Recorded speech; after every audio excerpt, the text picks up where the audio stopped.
अच्छा, मैं कह रहा था कि एक 20-25 लड़कों की टीम बनाओ और पूरे मोहल्ले में फैला दे और गांव का एक एक दरवाजा खटखटाओ और सबको बोलो कि हसरत साहब कोट दें। अरे सिर्फ 2 साल पुरानी बाइक है, 30,000 में दिला रहा हूँ। ऐसी डील सिर्फ सपनों में मिलती है। इससे पहले कि आपका सपना टूटे, डील पे मुहर लगा दो। नियाज़ भाई फसल टेम्पो में लोड हो चुकी है, मैं शहजाद को ज़बान दे चुका हूँ। अरे नियाज़ भाई को मुझे 50 रुपये पर क्विंटल ज़्यादा दे रहा है। पुराने रिश्ते पुराने दाम पे तो नहीं निभाए जाते हैं ना। वक्त बदलता है, हर चीज़ के दाम भी बदल जाते हैं।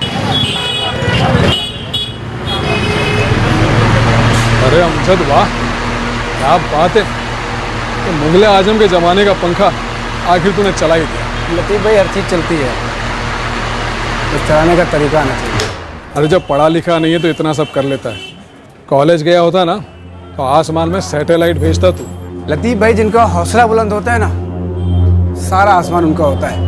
और कोई भी कॉलेज की डिग्री हुनर पे हावी नहीं हो सकती।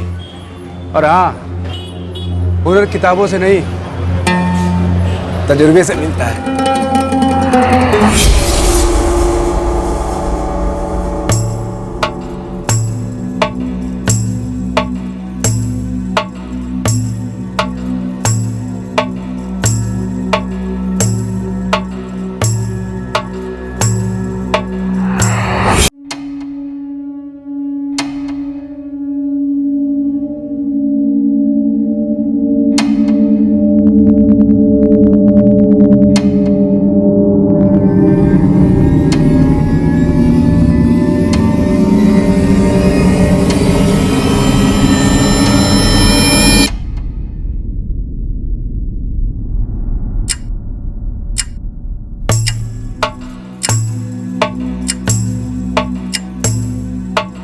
अमजद,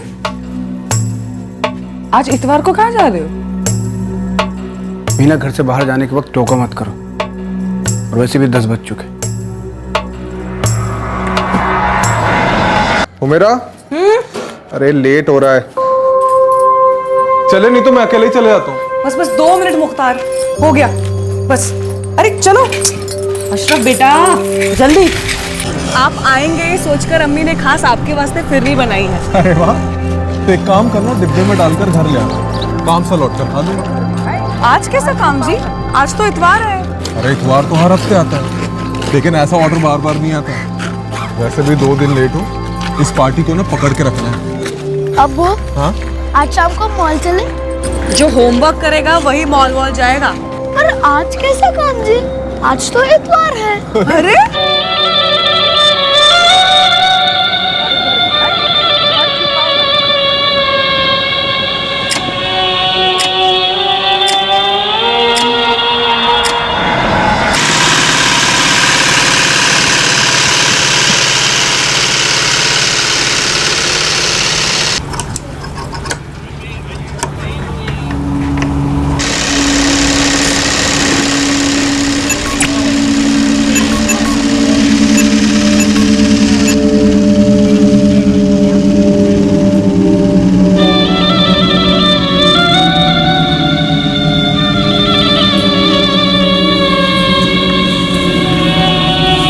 अस्सलामुअलैकुम अमजद भाई। सलाम अमजद। वालेकुम सलाम।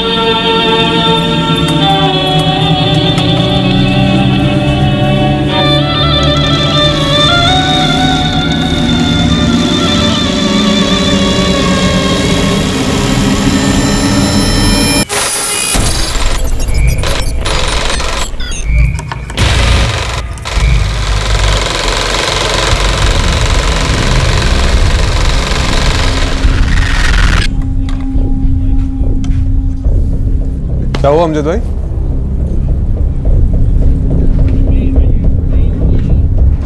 मैं और फ़हीम हम दोनों अपना काम कर रहे थे यहाँ पर। अमजद भाई आए, सीधा सीधा दुकान के अंदर घुसे, यहाँ पे चाकू उठाया, आए और मुख्तार के पेट में घुसेड़ने लगे साहब। पता नहीं। अमजद बेग और मुख्तार सिद्दीकी की पार्टनरशिप है? नहीं साहब, ये पूरी दुकान अमजद भाई की खुद की है। थोड़ा सा जगह उन्होंने मुख्तार को किराए पे दिया था, वो सिलाई का काम करता है। अमजद बेग का फोन स्विच ऑफ है। किस तरफ भागा वो? घर की तरफ? हाँ, शायद घर की तरफ ही भागा था।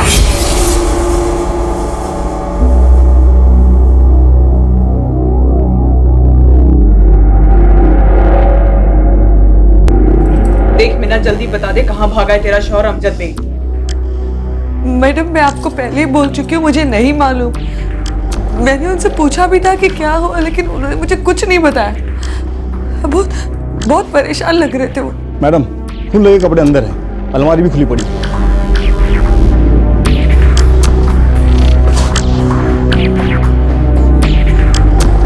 मीना, अमजद ने अपने किराएदार मुख्तार सिद्दीकी पे चाकू से वार किया है। अटेम्प्ट टू मर्डर का केस है उस पे, और अगर तूने झूठ बोला, उसे बचाने की कोशिश की ना, तो तू भी जेल जाएगी। फिर अपनी बच्ची का सोच। मैडम वो पागलों की तरह अंदर आए, कपड़े बदले और अपने साथ कुछ ले गए। अमजद कुछ तो बोलो ना। अमजद क्या हुआ है? अमजद मैं कुछ पूछ रही हूँ तुमसे, कुछ तो बोलो मुझे, क्या कर रहे हो तुम? अमजद मैं कुछ पूछ रही हूँ तुमसे। अमजद क्या किया तुमने? कहाँ जा रहे हो तुम? पता नहीं। अमजद मेरी बात तो सुनो अमजद। और कुछ नहीं बताया। अभी मुझे आप लोगों से पता चला कि अमजद ने मुख्तार भाई को चाकू मार दिया। क्या प्रॉब्लम थी उन दोनों के बीच में? मुझे नहीं मालूम मैडम, अमजद ने मुझे कुछ नहीं बताया। मुश्ताक मर गया सर, 6-7 बार स्टेप किया था उसे। डॉक्टर ने बताया खून काफी बह गया था। अमजद बेग भी फरार है, फोन स्विच ऑफ है उसका। यहाँ सबके सामने स्टैपिंग हुई, लेकिन किसी को कुछ पता नहीं है कि अचानक क्या हुआ, क्यों स्टैपिंग की अमजद। सर अमजद के खून लगे कपड़े मिले उसके घर से। उसकी वाइफ मीना का कहना है कि उसे कुछ भी नहीं पता। अमजद बस घर आया, उसने कपड़े बदले और अपना सामान बांधा और निकल गया। और सर ये मीना ने उसकी एक फोटो भी दी है। रेड अलर्ट जारी कर दो अमजद की फोटो के साथ। हम टीम्स भेज रहे हैं पूरे मुंब्रा में, railway station, bus station, taxi stand, हर जगह।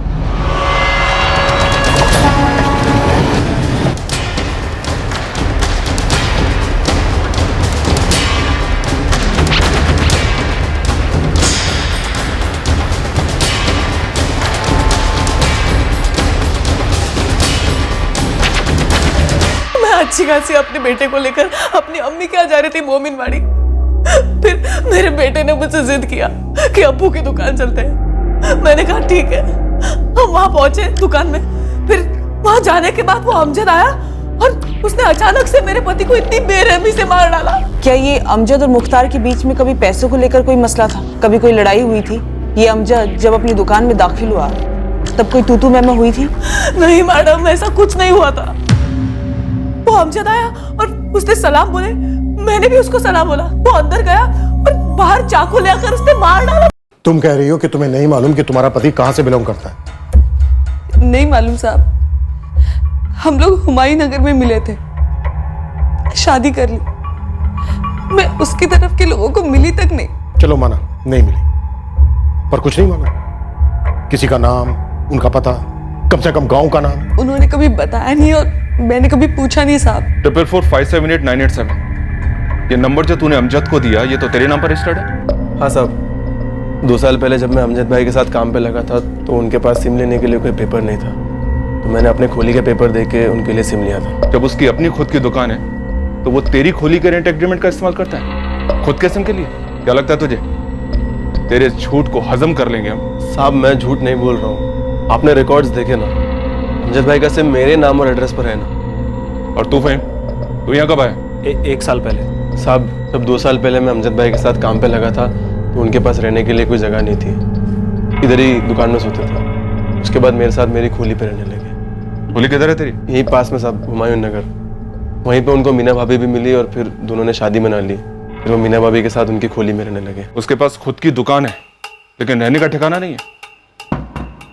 ये तुम दोनों मिलकर क्या खिचड़ी पका रहे हो? साहब सच में अमजद भाई के पास कभी खुद का मकान नहीं था। मुख्तार की दुकान पहले अलग जगह थी, 2 गलियां छोड़कर। फिर उसकी दुकान का मालिक अचानक बेच बाच कर चला गया। फिर मुख्तार ने अमजद से बात की, उसकी दुकान का एक हिस्सा उसने किराए पर ले लिया था। अमजद को तुम और ये मुख्तार कब से जानते हैं? मुख्तार उसे कब से जानता था मैं नहीं जानती मैडम, लेकिन मैं उस अमजद को बस 8 महीने से जानती हूँ, जब से मुख्तार ने अपनी मशीन उस मनहूस दुकान में लगाई थी। मैं मुख्तार भाई को जानती तक नहीं थी। बस 1-2 बार जब मैं अमजद को दुकान पर खाना देने गई थी तब मिली थी बस।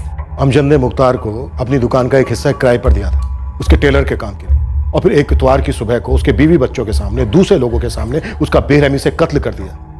ये तो जानती हो? हाँ साहब, आप लोगों ने बताया तब से जानती हूँ। लेकिन वो कहां से आया, या मुंब्रा में या बाकी मुंबई में कौन उसके रिश्तेदार हैं, मुख्तार के साथ उसकी क्या दुश्मनी थी, इस बारे में हमें तुम कुछ नहीं बता रहे। क्योंकि मुझे कुछ मालूम ही नहीं है साहब, तो मैं आपको क्या बताऊं।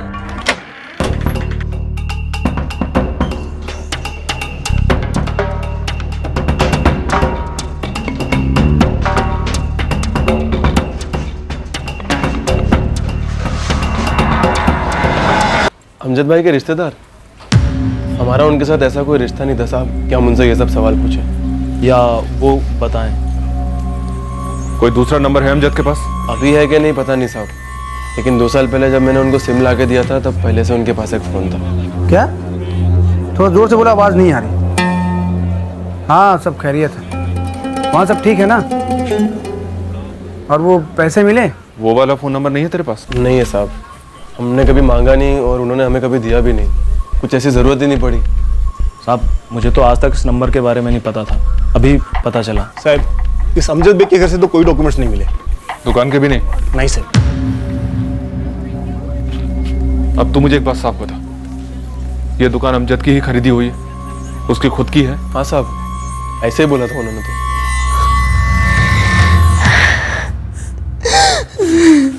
कहाँ है? कहाँ है वो अमजद? क्या बिगाड़ा था मेरे शौहर ने तुम लोगों का? क्यों मार डाला मेरे शौहर को? क्या बिगाड़ा था? मेरा मुझे कुछ नहीं पता, मुझे नहीं पता अमजद क्या है। तू झूठ बोल रही, तू झूठ बोल रही साली, मुझे पता है। क्यों छुपा के रखा है? उसको कहाँ छुपा के रखा है? उस शैतान को बता ना, कहाँ है वो? क्यों मारा मेरे शौहर को साली? झूठ बता ना, कहाँ है वो? इस मीना बेग को कस्टडी में रखो, ये जरूर कुछ जानती है जो बता नहीं रही है। ये अमजद काफी पहुंचा हुआ है सर, ये अपने साथ अपना एक एक डॉक्यूमेंट लेकर भागा है ताकि हम इस तक कभी पहुंच ही ना सकें।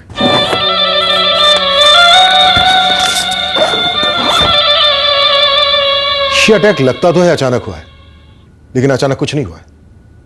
इस अमजद ने पूरी प्लानिंग की थी, इसका इंटेंशन मर्डर ही था। इस अमजद को जबरदस्त गुस्सा रहा होगा। किसी के अगेंस्ट ऐसा गुस्सा, वो भी अचानक, 1 सेकंड में तो पैदा नहीं हो सकता डॉक्टर।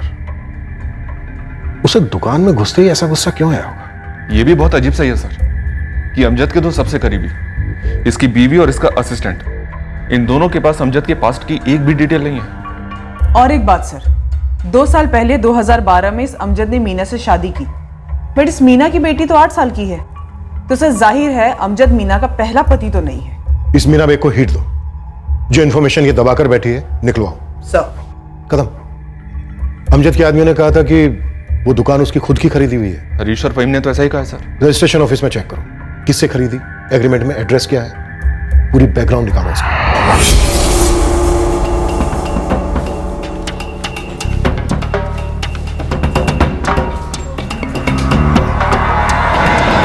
कदम साहब कुछ तो लोचा है यहाँ। वो तो है, अब आप कोई गुड न्यूज दो हमें। और साहब मुझे जो न्यूज मिले उससे मैं खुद हिल गया हूँ। दुकान किसी और के नाम पर है क्या? किसी के नाम पर नहीं है दुकान, पूरा कंस्ट्रक्शन गैर कानूनी है। मैंने सारे कागजात खंगाले और उस दुकान पर भी जाकर आया, उस दुकान का रजिस्ट्रेशन तो हुआ ही नहीं है।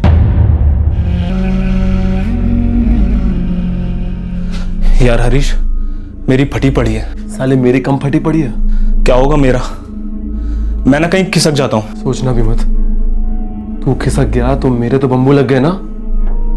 चुपचाप इधर ही रहे, समझा?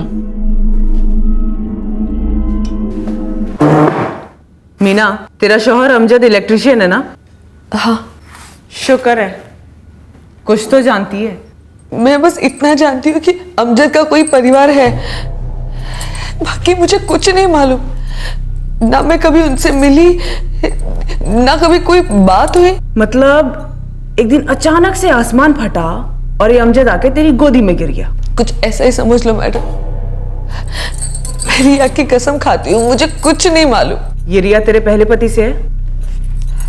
हाँ। और अपने पहले पति को तूने अमजद के साथ मिलकर मार दिया?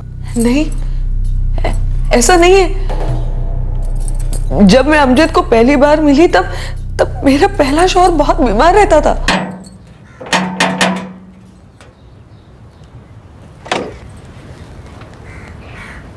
वो चाय बनानी थी तो दूध खत्म हो गया, दुकानें भी सब बंद हैं। लीजिए।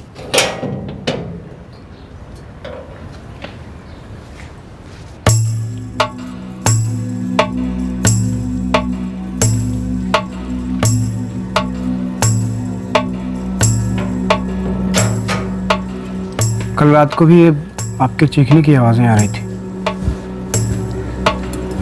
आप इतना कुछ क्यों सहती हैं? ये खा लो बेटा, देखो इसके बाद तुम्हें दूध भी पीना है।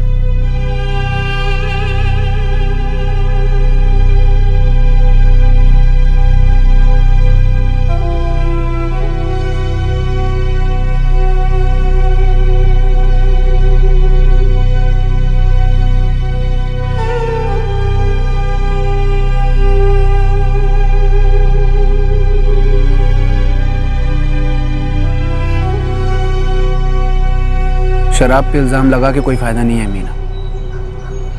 हर शराबी अपनी बीवी को इस तरह से पीटता नहीं है। और एक बात याद रखना, खुदा भी उसी की मदद करता है जो खुद की मदद करता है। तुम मेरी मजबूरी नहीं समझोगी। इंसान इतना भी मजबूर नहीं है मीना। मानता हूं रिश्ता बदला नहीं जा सकता है, लेकिन उस रिश्ते से निकला तो जा सकता है ना।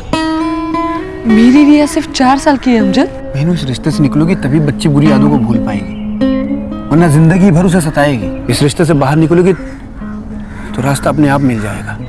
काश इतना आसान होता। काश कि तुम्हें इस मायूसी की लत न लगी होती। साहब, हाथ पे रबर के दस्ताने चढ़ाकर फोन पकड़ो, शौक देने वाला हूं मैं। कोई विदेशी हाथ है क्या इस हत्या में? ISI या ISIS या साजिश मंगल ग्रह पर रची गई?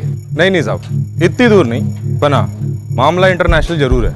वो फहीम है ना, वो बांग्लादेशी है, एकदम गैर कानूनी। अमजद भी? साहब, उसके बारे में अभी तो इतना कुछ पता नहीं चला है, पर हाँ, उसकी बीवी है मीना, वो बॉर्डर पार की है, बांग्लादेश साइड की। আমি তোমার গোপন কথা জানি। সত্যি तेरे मौन व्रत का राज खुल गया है मीना बेग। तू बांग्लादेशी घुसपैठ है ना? मायूसी मेरी परछाई बन गई है अमजद। उससे भागने के लिए मैं अपने देश, अपने मुल्क बांग्लादेश से भागी। यहाँ पर मुझे मुकेश ने सहारा दिया। अगर उसे छोड़ दूंगी तो फिर कहाँ जाऊंगी मैं? मेरा पहला शौहर मुकेश खुद को पी गया मैडम। मैं जितना उसको पीने के लिए रोकती थी वो उतना ही मुझे मारता था। और फिर एक दिन उसके लीवर ने जवाब दे दी और वो चल बसा।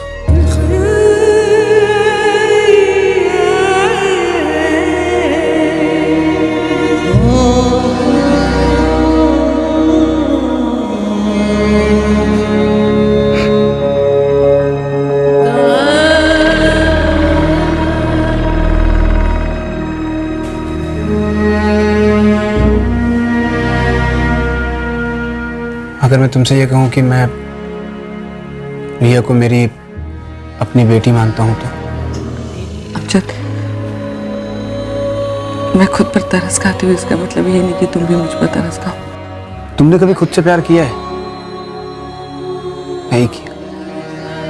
एक बार करके देखो, जैसे मैं करता हूं प्यार तुमसे।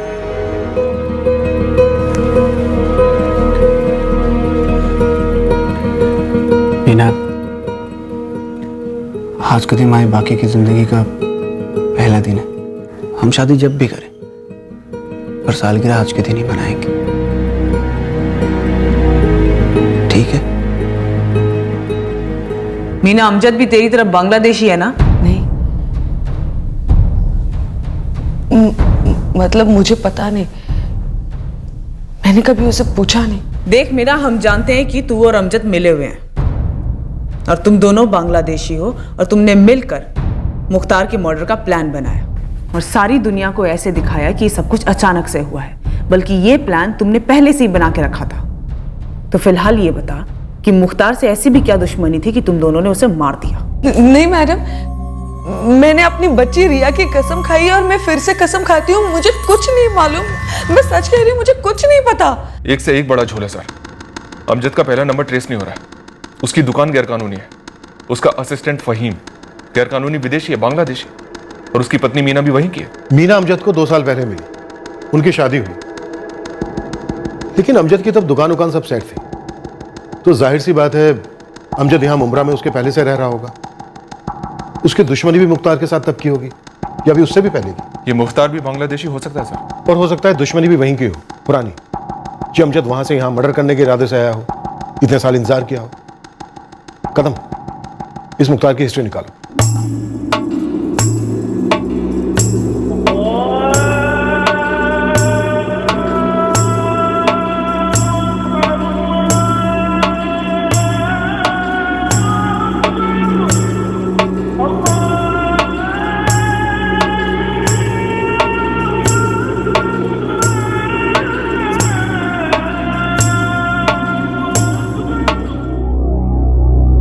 मुख्तार बांग्लादेश से? मैडम आप पागल हो गए लो क्या? हुमेरा, क्या तुम और मुख्तार, तुम दोनों भी बांग्लादेश से हो?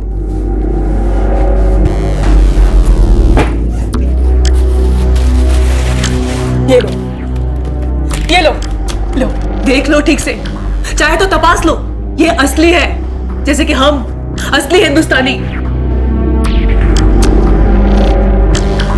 हो गई तसल्ली या आपको और भी कुछ चाहिए? मेरा एक सुबह अचानक से अमजद बेग ने आके ऐसे ही तुम्हारे पति को 7 बार चाकू से मार डाला। मैडम अगर मेरे को पहले ही पता होता तो क्या मैं अपने मर्द को उस अमजद की दुकान में अपनी मशीन लगाने देती? मुख्तार और अमजद एक दूसरे को कितने सालों से और कहां से जानते हैं? मैडम आप सच में पागल हो गई लिए क्या? हुमेरा, ऐसे ही कोई किसी को अचानक नहीं मार देता है बिना किसी कारण के। जरूर मुख्तार और अमजद के बीच में कुछ हुआ होगा और ऐसा हुआ होगा जो मुख्तार ने तुम्हें नहीं बताया होगा। अब ये सवाल ना आप मुख्तार से कर सकती है और ना मैं। तुम्हें सच में कुछ नहीं पता? मैडम अगर मेरे को रत्ती भर का भी शक होता ना कि उस अमजद के दिमाग में क्या शैतानी तूफान मच रही है तो मैं उसको लपक कर रोक लेती। सब कुछ इतने जल्दी इतने अचानक हो गया, कुछ समझ में ही नहीं आया। मैं वही के वही खड़ी रह गई। साहब, फहीम का मेरे को पहले से मालूम था। उसने बताया था कि वो बांग्लादेश से। लेकिन साहब मैं कभी कोई गलत काम नहीं किया। और अमजद भाई का पता नहीं साहब कि वो किधर से। अमजद को तूने 2012 में ज्वाइन किया था। उसकी रिपेयरिंग की दुकान तो उससे पहले की रही होगी ना? हाँ साहब, लेकिन कभी पूछा नहीं, पूछने का कारण नहीं था। साले पिछले 2 साल से वो तेरे नाम का सिम इस्तेमाल कर रहा था। तेरे साथ खोली शेयर की उसने, तेरे मोहल्ले की औरत को अपनी पत्नी बनाया उसने, उसकी पहली शादी से बच्ची को अपनी बेटी माना। और तुम लोगों में से कोई नहीं जानता था कि वो कहां का रहने वाला है। और तू फहीम, तेरी नैया तो अब किनारे लगने से रही। अब अगर तुझे आज के आज डिपोर्ट नहीं होना है ना तो मुझे साफ साफ पता, क्या ये अमजद भी बांग्लादेशी है? क्या वो अपना खूनी चेहरा छिपाने के लिए बांग्लादेश वापस लौट गया? नहीं पता साहब।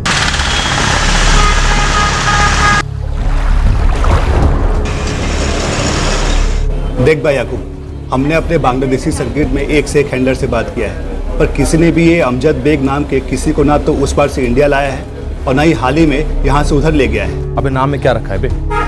वो तो कमीज की तरह कोई भी बदल सकता है ना। इसके लिए मैंने तेरे को इस अमजद का फोटो भेजा था। हम भी तुम्हारी खबरी बिरादरी का है, इतना बड़ा केस है, हम फोटो नहीं घुमाएगा। इतना बड़ा केस नहीं, क्राइम ब्रांच का सबसे इंपॉर्टेंट केस है इस वक्त। इसीलिए अपना हाथ पैर आंख कान ना जरा तंदुरुस्ती से चला। और खाली बॉर्डर तक नहीं, ढाका तक। ढाका तक तेरे जितने भी खबरी नेटवर्क है ना, सबको एक्टिवेट कर।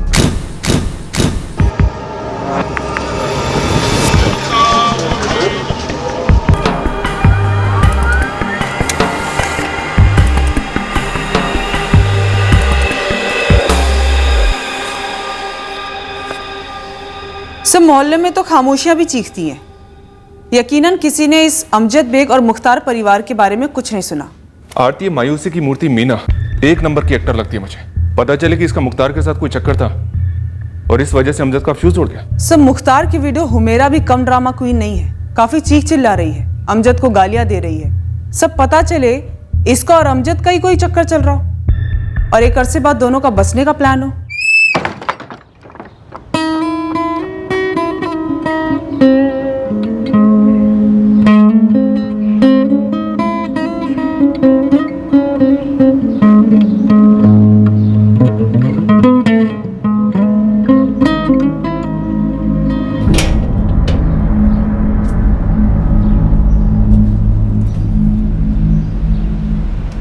कहीं ऐसा तो नहीं कि तुम हसीना पर गुस्सा हो लेकिन इसकी वजह मैं हूं?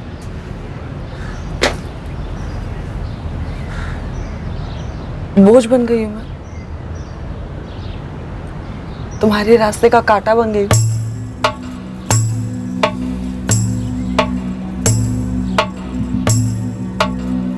तुम हमें किस्तों में बता रही हो या फिर अपने शौहर को किस्तों में वक्त दे रही हो हमसे दूर जाने का? मैं बहुत हिली हुई थी साहब, अब भी हूँ। ये बात सच में मेरे जहन से निकल गई थी। अब अचानक से याद आई तो मैंने आपको बता दिया, लेकिन पता नहीं इस सब से उसका क्या ताल्लुक हो सकता है। अपनी बच्ची रिया की तुमने 2-2 बार कसम खाई कि तुम्हें कुछ नहीं पता, रिकॉर्ड जैसी बजती रही, पर हमें तुमने एक बार भी नहीं बताया कि अमजद की पहले शादी हुई थी और उसकी पत्नी को तुम जानती हो। रिया की झूठी कसम नहीं खाई थी मैडम, सच में जहन से निकल गया था। और मैंने सिर्फ सुना था कि अमजद पहले से ही शादीशुदा था और उसकी पहली बीवी का नाम हसीना है। हसीना? अमजद, यकीन नहीं हो रहा कि तुम ऐसा कह रहे हो।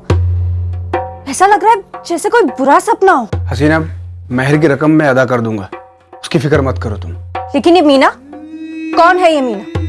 उसका तुमसे कोई ताल्लुक नहीं है। हम मुमरा में मिले थे और हमें इश्क हो गया और बहुत जल्द हम लोग निकाह करने वाले हैं। प्यार तो तुमने मुझसे भी किया था ना, और जिसे तुम निकाह का नाम दे रहे हो वो दरअसल धोखा है मेरे साथ। हसीना, गुजारिश कर रहा हूँ तुमसे, बखेड़ा खड़ा मत करो। बखेड़ा मैं खड़ा कर रही हूँ? मेरा कोई वजूद नहीं है, कोई मर्जी नहीं है। अमजद, जब से तुम यहाँ से गए हो ना, मैं इंतजार करती रही कि कब तुम मुंबई में घर जमाओगे ताकि हम अपनी जिंदगी तो शुरू कर सके। पर तुम मुझसे फोन पर तलाक मांग रहे हो। मैं फैसला कर चुका हूँ हसीना, तुम्हें सिर्फ इत्तला कर रहा हूँ। आज से अभी से अपने आप को तलाकशुदा समझो। तलाक, तलाक, तलाक। महर की पहली किस्त तुमको महीने के आखिरी में मिल जाएगी। खुदा हाफिज। अल्लाह तुम्हें कभी हाफिज नहीं रखेगा। और रही बात महर की, तो वो तुम अपने मीना पर खर्च करो, मुझे कोई जरूरत नहीं है। मैं अपनी जिंदगी अपने बलबूते पर शुरू करूंगी। भूल जाऊंगी कि अमजद नाम का कोई दर्दनाक धोखा हुआ था मेरे साथ। क्या हुआ? क्या कहा उसने? मीना, मैंने हसीना को तलाक दे दी और उसने जो कहा वो तुम्हारे कानों के लिए नहीं है। अब हमें कोई जुदा नहीं कर सकता। तारीख तय कर लेते हैं और निकाह कर लेते हैं। सर, अमजद के इस नंबर के पिछले 1 साल के सारे नंबर्स एक एक करके खंगाले, लेकिन किसी हसीना का नाम नहीं मिला। ये सच में एक हसीना थी या फिर तुम्हारे दिमाग की उपज है? मीना बेग, बस अब और खेल नहीं हमारे साथ। मीना, हम अच्छे अच्छे हसीना के ना पसीने निकालते हैं जेल के अंदर, और मैंने पहले ही कहा था, आजमा मत हमें। मैडम, मैं सच बोल रही हूँ। मुझे सिर्फ इतना पता था कि अमजद की पहली बीवी का नाम हसीना है और हसीना ने पिछले साल फिर से शादी कर ली और जुनैद से शादी कर ली। कौन जुनैद? अमजद का छोटा भाई। क्या बात कर रहे हैं आप? कैसे हो गया ये सब? हमारे बेटों की जिंदगियों में क्या कब कैसे होता है हमें थोड़ी ना पता चलता है अमजद।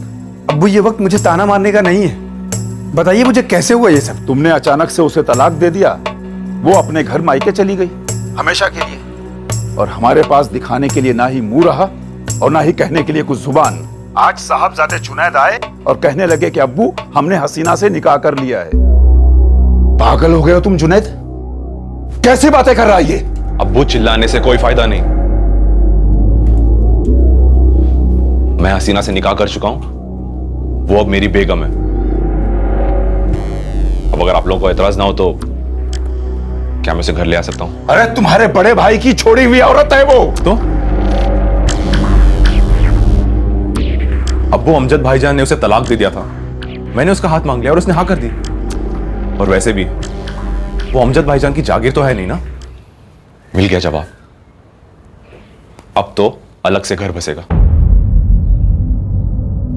जुनैद ने बहुत गलत किया अब्बू। बेटा, अब जो कर लिया सो कर लिया, घर छोड़कर चला भी गया है। कहीं ऐसा तो नहीं कि वाकई में तुमने मुझ पर तरस खाकर मुझसे निकाह किया और तुम्हारे दिल में अब भी हसीना है? मेरे दिल में सिर्फ और सिर्फ तुम हो। मुझे फिक्र हो रही है मेरे भाई जुनैद की। पता है तुम्हें, कॉलेज नहीं गया ताकि वो पढ़े, कुछ बने और हमारे माँ बाप का सहारा बने। लेकिन उस हसीना ने मुझसे बदला लेने के लिए मेरे जुनैद पे जादू टोना करवा दिया और उसे अपने वश में कर लिया। उसने बर्बाद कर दिया उसने हम सबको। सच? तुम्हें ऐसा लगता है कि तुम बर्बाद हो गए हो? मतलब मैं तुम्हारी जिंदगी में हूँ, हम एक नई जिंदगी शुरू कर चुके हैं, उसके कोई मायने नहीं है। ये सब 1 साल पहले हुआ? जी। कुछ दिन पहले तक तुम अपनी बच्ची की कस्में खा रही थी कि तुम्हें अमजद के अतीत के बारे में कुछ नहीं मालूम। फिर नाटक से धीरे धीरे पर्दा उठता है, हसीना का किरदार आता है, उसके बाद अमजद के अब्बू की एंट्री होती है और फिर हीरो का छोटा भाई जुनैद। और कितने किरदार आने बाकी हैं? लेखक कौन है इस नाटक का? डायरेक्टर कौन है? मुझे लगता है दोनों, हसीना और जुनैद। मीना मेमसा भी होंगे, क्योंकि अमजद के फोन रिकॉर्ड्स में ना तो किसी हसीना से बात दिखती है और ना ही किसी जुनैद से। साहब, मैं सच बोल रही हूँ। जुनैद हमेशा अपने घर वालों से दूसरे फोन से बात करता था। वही दूसरा फोन ना जिसका नंबर किसी के पास नहीं है। तो मीना मेमसा, इस कहानी की अगली किस्त आप कब देने वाली हो? अगले एपिसोड में क्या देखेंगे हम? मैंने इन लोगों के बारे में सिर्फ अमजद के मुंह से सुना था, जो मैंने आपको बता दिया है। मैं इन लोगों से मिली भी नहीं हूँ। मैंने इन लोगों का सच आपको इसलिए बताया ताकि आप लोग अमजद को ढूंढ सके। ढूंढा उसे जाता है जो खो जाता है, जिसे गुमशुदा कहते हैं। तुम्हारा शौहर मुजरिम है, खूनी है, वो खोया नहीं है, फरार है। मुझे अब भी यकीन नहीं हो रहा है कि अमजद ऐसा कुछ कर सकता। मैं कह रही हूं ना आपसे, जरूर कोई और बात है। कहानी में एक और नया ट्विस्ट। अब क्या ट्विस्ट सोचा है तुमने? अमजद का हमशक्ल? सब ये अमजद वो अमजद नहीं है। फरजाना, राखी, मैडम मेरी बात तो सुनिए। मैडम मेरी बात तो सुनिए। अमजद को कुछ तो हुआ है। 2 साल पहले निकाह के बाद हम लोग दुनिया के सबसे खुश लोग थे। मेरी बेटी रिया को पहली बार एक सच्चे बाप का प्यार मिला था। अमजद दिन रात मेहनत करता था साहब, कभी ऊंची आवाज में बात तक नहीं की उसने। बस प्यार, ढेर सारा प्यार, कोई बुरी आदत नहीं थी उसमें। लेकिन 6 महीने पहले अचानक से कुछ हो गया। उसका सारा काम बिगड़ने लगा, उसके मिजाज बिगड़ने लगे।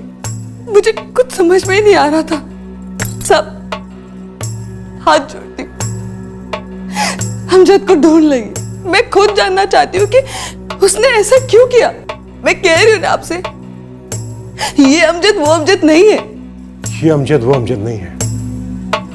एक और गोगली है। इस मीना के पीछे टीम तो लगा दी है सर, लेकिन अभी तक कुछ हाथ नहीं लगा है। बस एक उपन्यास सामने आया है जिसमें फैमिली ड्रामा भी है, थ्रिलर भी है और सस्पेंस भी है। मीना ने जो कुछ भी कहा, माना वो झूठ हो सकता है, पर सर उसने ये भी कहा कि इस अमजद का पिछले 6 महीने से काम अच्छा नहीं चल रहा था। पूरा डाउन है साहब। पहले कितना काम आता था, लेकिन पिछले 6 महीने से एकदम ही ठंडा पड़ा है। कोई खास वजह? अमजद भाई खुद एक से एक तगड़ी पार्टी को, पुराने ग्राहकों को काम के लिए मना करने लगे। नए ग्राहकों को तो दुकान पर खड़ा तक नहीं होने देते थे। एक मिनट मोहित भाई रुको।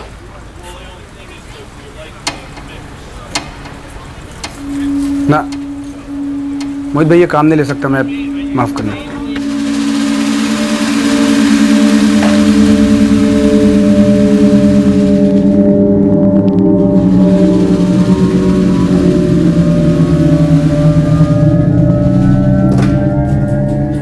भाई ये सीडी प्लेयर चल नहीं रहा, जरा चेक करो।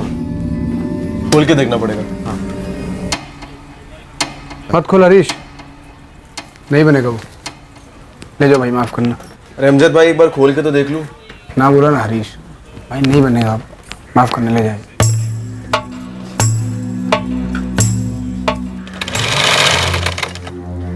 अमजद भाई ये क्या हो रहा है? हाँ, सुबह से 3 बड़े बड़े ऑर्डर आए, आपने तीनों को वापस भेज दिया। वो घाटे का था, खतरा है उसमें। अमजद भाई कैसे? दुकान का मालिक तू है कि मैं हूँ? आप ही हो अमजद। ए मुख्तार, अरे ये क्या तरीका है काम करने का? पूरा कचरा फैला रखा है दुकान के बाहर। अमजद भाई, अब तुम हमें टेलरगिरी सिखाओगे? शाम होने तक तो एक भी धागा मिलता है यहाँ। अरे लेकिन शाम तक तो कचरा दुकान के बाहर पड़ा रहता है ना, उसी से मनुष्यत फैलती है। अरे अमजद भाई, काम के टाइम पे मजाक मत करो। अच्छा मुझे एक बात बताओ, ऐसी कौन सी दर्जी की दुकान है जिसकी जमीन पर कपड़ों के टुकड़े नहीं मिलते? और ऐसी कौन सी इलेक्ट्रिशियन की दुकान है जिसकी दुकान पर वो वायर के टुकड़े नहीं मिलते? मेरी दुकान में एक वायर का टुकड़ा नहीं मिलेगा तुझे, एक कचरा नहीं मिलेगा। पता है क्यों? क्योंकि मुझे कचरा पसंद नहीं है। ये जो कचरे यहाँ पड़े रहते हैं ना, ये शैतान को न्योता देते हैं, और उसके बाद क्या होता है तुझे पता होगा। अगर नहीं पता तो बताऊं मैं क्या होता है। ये काफी अजीब बर्ताव था उसका। हाँ साहब, काफी अजीब, लेकिन कभी समझ ही नहीं आता कि अमजद भाई काहे को ऐसा पेश आ रहे थे। सर आधार कार्ड ऑफिस से भी जवाब आ गया, इस अमजद बेग के नाम से कभी कोई कार्ड नहीं बना। कैसे बनता? जो आदमी अपनी सारी इंफॉर्मेशन खुफिया रखना चाहता हो, वो वाला आधार कार्ड क्यों बनवाएगा? लेकिन उसने दुकान खरीदी सर, मतलब उसके पास पैसे थे। अब गैर कानूनी ही सही, दुकान का साइज देखिए, कुछ लाखों में ही खरीदी होगी सर।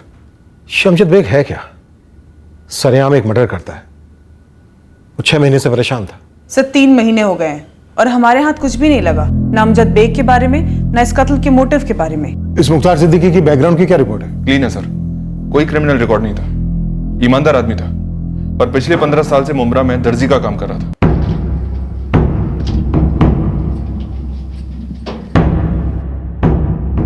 मीना बेग पर हमारी सर्विलेंस काफी समय तक चलती रही। हुमेरा सिद्दीकी भी हमारे शक के रडार पर थी।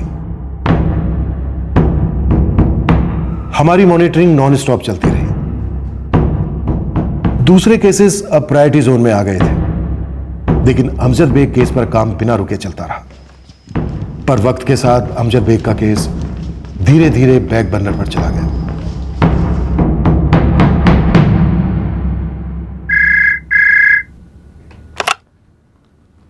हेलो सर, आपने मैसेज छोड़ा था कॉल बैक करने के लिए। मेरे सामने अमजद बेग के केस की फाइल है। मुख्तार सिद्दीकी का मर्डर सस्पेक्ट अभी भी फरार है। 1.5 साल पुराना केस है। हमने कोई कसर नहीं छोड़ी थी, लेकिन अभी तक अमजद बेग ट्रेस नहीं हो पाया सर। केस की प्रोग्रेस रिपोर्ट पढ़ी है मैंने। बड़ा अजीबोगरीब केस है और किसी मोटिव का अनुमान भी नहीं है। मोटिव इसलिए सामने नहीं आया क्योंकि अमजद बेग सामने नहीं आया। लेकिन जोशी ये केस को ऐसे छोड़ तो नहीं सकते ना। तुम दोबारा इस केस को टेकअप करते हो या मैं किसी नए टीम को दे दूं? नहीं सर, मैं खुद हैंडल करूंगा। इस केस को एक नए केस की तरह ट्रीट करेंगे। पहले के डेड एंड्स हमारे अब के स्टार्टिंग पॉइंट्स नहीं होंगे। डन सर, देखते हैं हमारे पास क्या है। 8 जून 2014 संडे की सुबह ये अमजद अपनी दुकान पर आता है, दुकान के अंदर जाता है, वहां से फल काटने वाला चाकू लेकर बाहर निकलता है और मुख्तार को स्टेप करता है और वहां से भाग जाता है। और सर हमारे सामने है अमजद की दूसरी बीवी मीना बेग, मुख्तार सिद्दीकी की बीवी हुमेरा सिद्दीकी, और अमजद की दुकान पे काम करने वाले 2 लड़के, लोकल हरीश और ये बांग्लादेशी फहीम। फिर भी सर हमारे हाथ में अमजद के बैकग्राउंड के बारे में कुछ भी नहीं है। ये फैक्ट्स हैं हमारे सामने।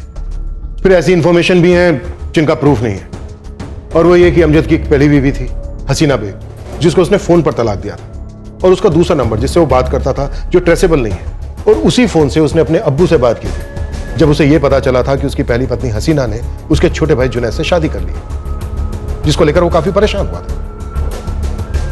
उस वक्त इन इंफॉर्मेशन को हमने मनगढ़ंत माना था। अब अगर हम इसे सही मानकर चले तो भी वो कहानी रहती है, क्योंकि हमें अमजद के पेरेंट्स, उसके छोटे भाई, उसकी पहली बीवी हसीना के ठिकाने के बारे में कुछ नहीं मालूम। डीसीपी साहब के फोन आने के बाद मैंने इस केस की फाइल को कई बार पढ़ा, और मैंने यही समझा कि मीना के बयान को हमें निगेटिवली नहीं लेना चाहिए था। हाँ, उसने किश्तों में इंफॉर्मेशन दी, पर उस इंफॉर्मेशन के अलावा हमारे पास कुछ और नहीं था, और वो कहीं भागी नहीं, वहीं थी, अब भी वहीं। एक काम करते हैं, इस केस को एक नया केस मानकर चलते हैं, और ये पकड़कर चलते हैं कि मीना ने जो बयान दिया था वो सच था। सर अगर हम उसे सच मान भी लेते हैं तो भी हम अमजद तक पहुंचेंगे कैसे? जैसे हर केस में पहुंचते हैं, एंगल बनाकर, बाल की खाल निकालते हुए। मीना ने बात कही फोन कन्वर्सेशन के बारे में। मीना कहती है कि हसीना मैं तुमको तलाक देता हूँ, महर की रकम मैं अदा कर दूंगा, उसकी फिक्र मत करो तुम। मतलब एलिमनी। अमजद ने हसीना को फोन पर तलाक के साथ एलिमनी देने की बात कही। अमजद ने एलिमनी की पहली किस्त महीने की आखिर तारीख तक देने की बात की थी। महर की पहली किस्त तुमको महीने के आखिरी में मिल जाएगी।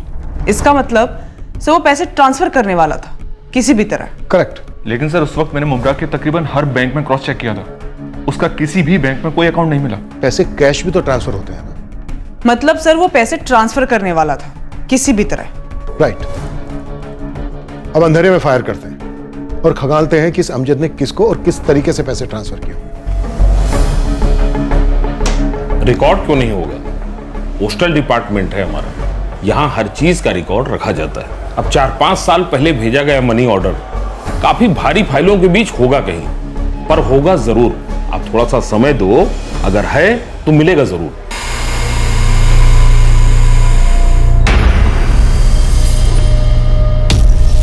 काफी छोटे रकम को ट्रांसफर करने वाले भी लोग होते हैं।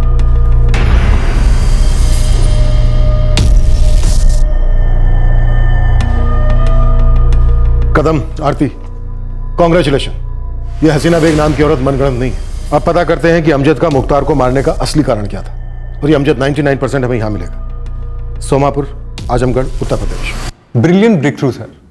पूरे 1.5 साल के बाद एक कैरेक्टर जो काल्पनिक माना जा रहा था, हसीना बेग, वो रियल साबित हुई। इससे और भी कैरेक्टर्स रियल साबित हुए होंगे। एक एक्चुअल एड्रेस भी था। पर अजीब बात यह भी है कि मीना के हिसाब से अमजद एक जिम्मेदार प्यार करने वाला पति और बाप था, और 1.5 साल से गायब। उसने मीना को कांटेक्ट नहीं किया।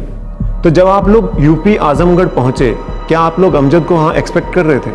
क्योंकि वहां भी रिश्ते काफी स्ट्रेन थे। इस केस की सारी आइडेंटिटी सामने होने के बावजूद ये केस किसी ब्लाइंड केस से कम नहीं था।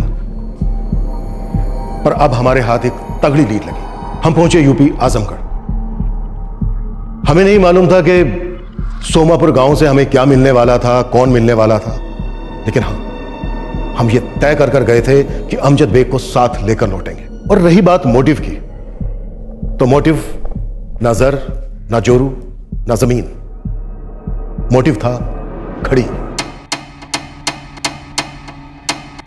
घड़ी की सुइयां, दिन का, रात का वक्त, जिसकी सनक थी अमजद को।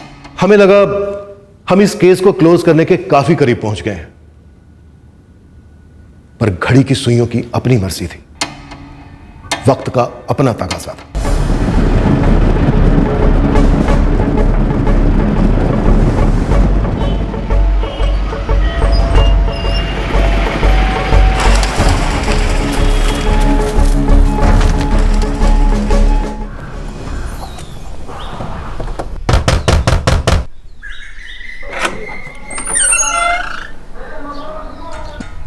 हमें नहीं पता अमजद कहाँ है। उससे बात किए हुए एक अरसा हो गया है। अमजद ने आखिरी बार फोन कब किया था? तारीख तो याद नहीं है, पर 1.5 साल से ऊपर हो गया होगा। हम अमजद को 1.5 साल पुराने मर्डर केस में ढूंढ रहे हैं। तौबा, ये क्या अनाप शनाप बोले जा रहे हैं आप? ये क्या कह रही हैं आप? हमें तो यकीन ही नहीं हो रहा है। यकीन तो हमें भी नहीं हो रहा है कि अमजद ने पिछले 1.5 साल में ना आप लोगों को फोन किया और ना आप लोगों से मिलने की कोशिश की। वो तो हम पता लगा ही लेंगे, लेकिन अगर इस बीच हमें पता चला कि आप लोगों ने हमसे कुछ भी छुपाया है या हमसे झूठ बोला है, तो यकीन मानिए आपकी बाकी की जिंदगी बद से बदतर हो जाएगी। जिंदगी और क्या बदतर होगी साहब।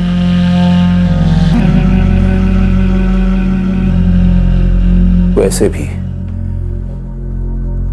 हमने आपसे कह दिया ना कि अमजद से हमारी आखिरी बार बात तब हुई थी जब आपके छोटे बेटे जुनैद ने अमजद की पहली पत्नी हसीना से निकाह किया। अब आप ये मत कहिएगा कि पिछले 1 साल से आपकी उन दोनों से ना तो बात हुई है ना ही फोन हुआ है। नहीं हुई बात, और अगर वो हमसे मिलने आएंगे तब भी हम उनका मुंह नहीं देखेंगे। मर गए वो हमारे लिए जो हमें जीते जी मार गए। जमाल जी, अमजद कितने साल पहले सोमापुर छोड़ के मुंब्रा के लिए निकला था? इस ईद पर तकरीबन 5 साल पूरे हो जाएंगे उसे। अचानक इतना बड़ा फैसला तुमने कैसे ले लिया बेटा?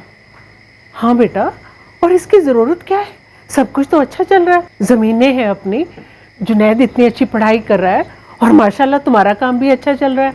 अम्मी, हमारा सोमापुर एक तालाब है और मुंबई एक समंदर, और गांव में देखा हुआ सपना हमेशा बड़े शहरों में पूरा होता है अब्बू। पर बड़े शहरों के खर्चे भी तो छोटे नहीं होते ना। और तू इतना पढ़ा लिखा भी नहीं है जो तुझे कोई ऐसे ही नौकरी देने से रहा। वहाँ डिग्री की नहीं, दम की जरूरत पड़ती है। और मैं वहाँ नौकरी करने नहीं जा रहा हूँ, लोगों को नौकरी पे रखने जा रहा हूँ। बेटा, तुम्हारे हौसले पर हमें बिल्कुल शक नहीं, पर एक बार फिर भी सोच लो। कुछ फैसले एक बार सोचकर ही लिए जाते हैं अब्बू, और ये भी उनमें से एक है। और वैसे एक फैसला मैंने और लिया है। वो क्या? अब्बू, मैं चाहता हूँ कि मेरे हिस्से की ज़मीन बेच के वो पैसा आप लोग मुझे दे दो, ताकि मैं मुंबई जाके उस पैसे से एक वर्कशॉप खोलूँगा।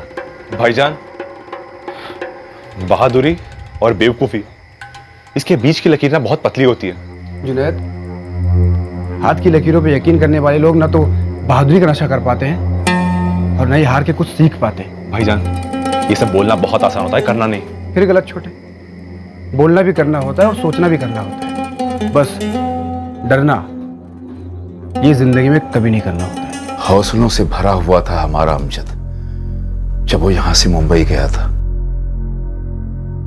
जैसा आप कह रही हैं, हमारा अमजद ऐसा कभी नहीं था। कम से कम आधा दर्जन लोग उस कत्ल के गवाह हैं जो आपके अमजद ने दिन दहाड़े किया था। किसी मुख्तार सिद्दीकी को जानते हैं आप दोनों? नहीं। अमजद का वो फोन नंबर दीजिए जिससे वो 1.5 साल पहले आप लोगों से बात करता था। 444871232। मुझे तो डाउट है कि ये नंबर ऑन भी होगा। और आरती, मुझे डाउट है कि अमजद के माँ बाप सच बोल रहे हैं। शरद जी, 8 जून 2014 को मुंबई में मर्डर करने के बाद क्या ये अमजद यहाँ आया था? उसके पहले मुंबई जाने में उसकी किसने मदद की थी? कौन था उसका मुंबई में? इन सारे सवालों के जवाब मुझे उसकी कुंडली के साथ चाहिए। निकालते हैं पूरी खबर पिछले 5-6 सालों की।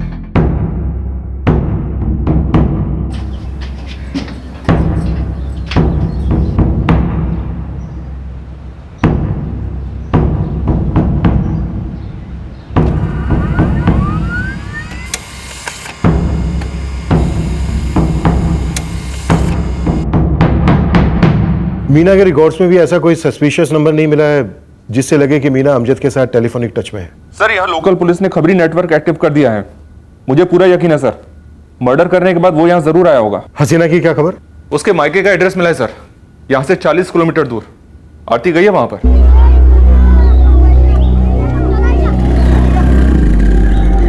जी, अमजद का हसीना से क्या वास्ता? उनका तलाक होके तो अरसा हो गया। और आप इतनी दूर से हसीना को ढूंढने क्यों आए? मुंबई में एक दर्जी काम करता था, मुख्तार सिद्दीकी। क्या आप लोग जानते थे उसे? जी नहीं, मुंबई या फिर मुंब्रा के आसपास हमारा जान पहचान का कोई है ही नहीं। क्या हुआ इस आदमी को? अमजद ने उसका कत्ल कर दिया है। या अल्लाह। और 1.5 साल से फरार है। तो जाइए, अमजद को ढूंढिए। हमारी बच्ची हसीना को क्यों पूछ रही हैं? देखिए, जो हमें पूछना है वो हसीना से खुद पूछ लेंगे। आप हमें ये बताइए कि जुनैद और हसीना कहाँ रहते हैं? फोन नंबर दीजिए उसका। वो दोनों जोधपुर रहते हैं।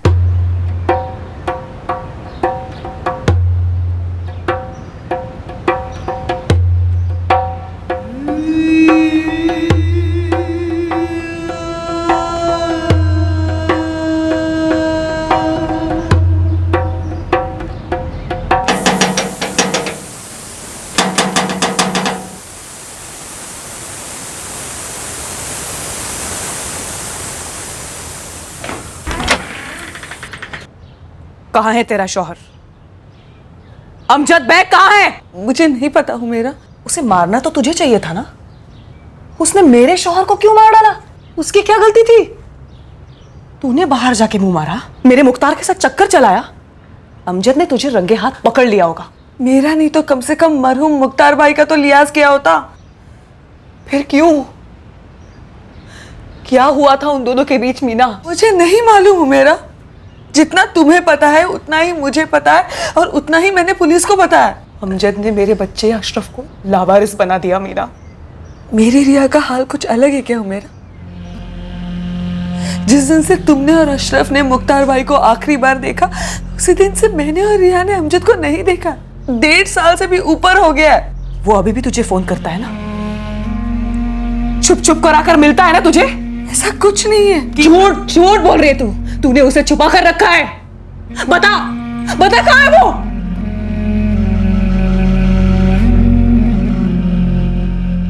सर 4448711232 ये जो नंबर है ये अमजद बेग के नाम पे हमारे कंपनी से खरीदा तो गया था, पर 2014 से ये नंबर ऑपरेशनल नहीं है। 8 जून 2014 से बंद होगा।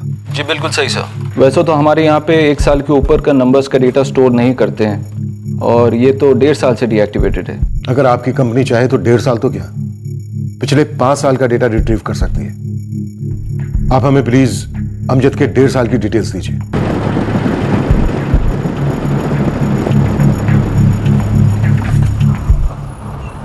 हाँ साहब, अमजद यहीं काम किया करता था, लेकिन जब से वो मुंबई गया है एक फ़ोन तक भी नहीं किया उसने। करीब 5 साल हो गए। पिछले 1.5 साल से फरार है वो। सुनी वो मर्डर वाली बात, ये बबलू ने बताई, लेकिन साहब सच बोलूं झूठ लगता है। नहीं मतलब ठीक है, पर अमजद खून करेगा नहीं साहब, दावे के साथ कह सकता हूँ। लेकिन मर्डर तो हुआ है लतीफ़, इसलिए तेरा ये दावा झूठा साबित होता है। जब तक अमजद सोमापुर में था, बंदे उसकी शिद्दत और ईमानदारी की मिसाल देते थे। पूरा बचपन देखा है साहब, और जवानी भी। कभी उसके मुंह से कोई गलत बात तक नहीं निकली। अमजद का जो ये कैरेक्टर सर्टिफिकेट हमें हर किसी से मिल रहा है ना, ये उस राज को और गहरा करता है जिसमें वो लिपटा है। अब तू हमें सिर्फ इतना बता, अमजद यहाँ से मुंबई बिना किसी सपोर्ट के इतने बड़े शहर में अकेले कैसे चला गया? कोई ना कोई तो होगा ना उसका मुंबई में। था ना साहब, और अमजद ने मुझे खुद बोला था कि वो यासीन के पास जा रहा है मुंबई। यासीन के यहाँ रुकोगे? हाँ फिलहाल तो यही प्लानिंग है, नौकरी का भी वही देखेगा बोला। वो किसी फैक्ट्री में काम करता है ना? हाँ, लेकिन उसका खुद का कमरा है वहाँ पे, और रुकने का इंतजाम भी वही है। यासीन के एक छोटे से कमरे में तुम और हसीना रहोगे कैसे? अरे कुछ तो लिहाज कर उसका। अरे नहीं, अभी मैं हसीना को लेके नहीं जा रहा हूँ, अभी तो मैं अकेले जाऊँगा। पहले वहाँ जाके अपना बड़ा सा महल बनाऊँगा, फिर हसीना को ले जाऊँगा। ये यासीन जिसने अमजद को मुंबई में रहने की जगह दी, यहीं सोमापुर का रहने वाला था? उसका पूरा खानदान यही होगा। यासीन दरअसल शक्करपुर का है, बगल का ही गांव है। करीब 9 साल पहले मुंबई गया था। हाँ, उसके अम्मी अब्बू यहीं रहते हैं, पर अब पता नहीं। तुम किसी मुख्तार को जानते हो? मुख्तार सिद्दीकी? नहीं तो। बबलू, इस यासीन की मुझे डिटेल्स चाहिए, और हो सके तो इसका नंबर भी निकालूंगा साहब। सर यूपी वाला अमजद का दूसरा नंबर जो है 4448711232, ये उसने ज्यादा यूज ही नहीं किया है। देखिए ना सर, ज्यादातर कॉल माँ बाप और पहली पत्नी हसीना को ही किए हैं।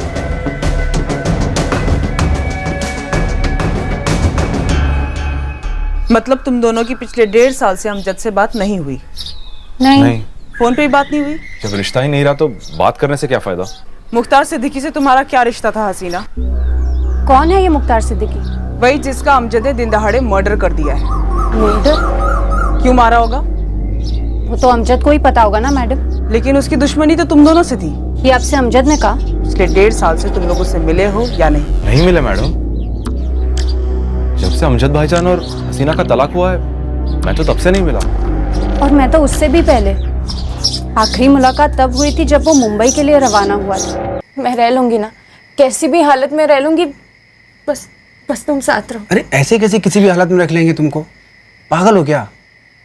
तुम जिम्मेदारी नहीं हो मेरी, प्यार हो, और प्यार को फूलों की तरह रखते हैं। बनाने दो हमको अपना बगान, फिर ले चलेंगे तुमको महकने के लिए। सुनो ना, ले चलो मुझे। मैं तुम्हारे बिना ऐसे अकेले कैसे रह पाऊंगी? तुम अकेले कहाँ हो? अम्मी है, अब्बू है, जुनैद है। टाइम यूं गुजर जाएगा तुमको पता ही नहीं चलेगा, और तुम मुंबई में होगी। अच्छा ठीक है, ज्यादा इंतजार नहीं करना पड़ेगा, बहुत जल्द आके तुमको ले जाऊंगा।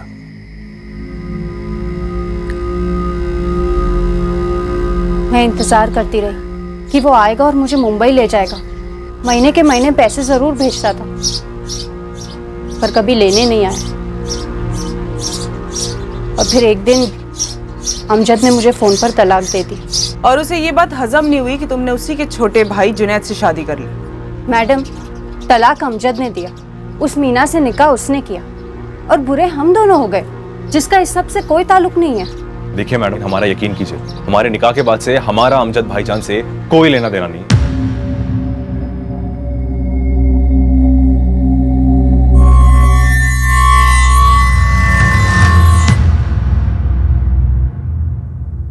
शायद अमजद बेग पकड़े जाने के लिए जिंदा ही नहीं था। उस वक्त ये ख्याल हमें भी आया था। ये अपने आप में बहुत अनोखा केस था, जहां जुर्म का मोटिव एक्यूज के अलावा और कोई बता ही नहीं पा रहा था और एक्यूज का कोई नामो निशान ही नहीं मिल रहा था। बिल्कुल, इसी वजह से हम इस केस को यहाँ क्लास में डिस्कस कर रहे हैं। पर आपने एक कनेक्शन मेंशन किया था सर, कुछ अजीब सा था, घड़ी के साथ, टाइम को लेकर। ये एक्यूज के कैरेक्टर की एक डिटेल थी जिसका डायरेक्टली कत्ल से कोई कनेक्शन नहीं था। अब इसे आदत कहो, सनक कहो या जिद, अमजद में पैदा हुई थी, जो हमें इन्वेस्टिगेशन के दौरान पता चलने वाली थी। किससे पता चली? कोई करीबी होना चाहिए।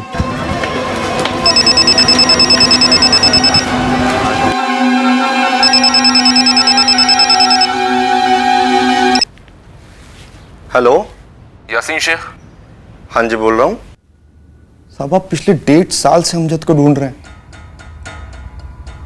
पर क्यों साहब? मुख्तार सिद्दीकी का मर्डर किया उसने।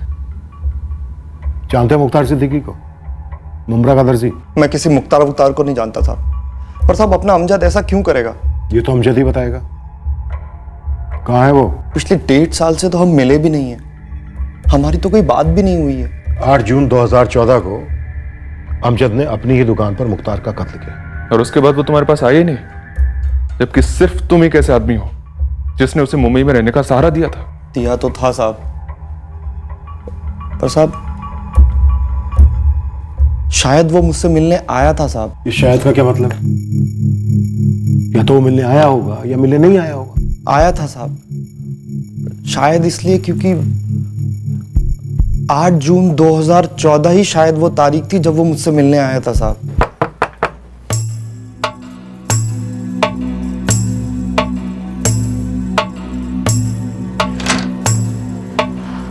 अरे अमजद भाई साहब, आप आइए आइए, अंदर आइए। अस्सलाम वालेकुम। कमाल हो अमजद मियाँ, कमाल हो यार। पूरे 2 साल के बाद अपना चेहरा दिखा रहे हो, और वो भी इस तरह अचानक।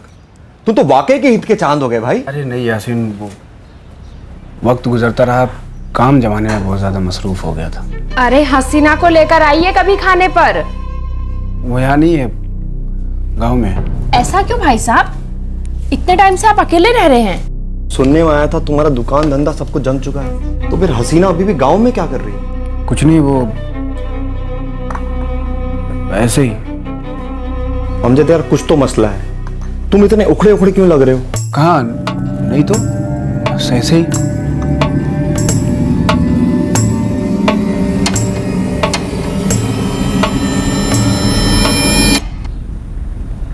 यासीन, अगर तुम्हें एतराज ना हो तो मैं आज यहीं रुक जाऊं? यार रुक जाओ, बिल्कुल रुक जाओ यार, लेकिन अमजद यार कुछ तो माजरा है। नहीं यासीन, ऐसा कोई मसला नहीं है। काफी अरसे बाद हम लोग मिल रहे हैं ना, तो शायद तुमको ऐसा लग रहा होगा। उसने मुझे कुछ नहीं बताया किसी मर्डर वर्डर के बारे में। उसने बताया नहीं या तुमने छुपाया? मैं ऐसा क्यों करूंगा मैडम? माना कि अमजद मेरे बगल के गांव का है, जब वो मुंबई आया था तो मैंने ही उसको सहारा दिया था, यहाँ तक कि अपनी फैक्ट्री में उसकी नौकरी भी लगवाई थी। फिर वो मुमरा कैसे शिफ्ट हुआ? साहब दरअसल किसी जमाने में मैं खुद मुमरा रहा करता था, अमजद को अपना खुद का धंधा करना था, तो मैंने उसको सलाह दी कि मुमरा में दुकान सस्ती मिलेंगी। गांव की जमीन बेचकर जो उसके पास पैसे थे, उससे उसने किसी बिलाल नाम के आदमी से दुकान खरीद ली। 2 साल ऐसे ही बीत गए, ना मिलना हुआ ना हमारी बातें हुई। यासीन, ये अमजद एक वांटेड क्रिमिनल है। हमने इसे कहां नहीं ढूंढा, सोमापुर, जोधपुर भी गए। इन सब के बारे में मुझे कुछ नहीं पता था साहब। किसी मीना बेग को जानते हो? नहीं मैडम। अमजद और कहां जा सकता है, कहां छिप सकता है? नहीं पता साहब। ठीक है, शुक्रिया साहब।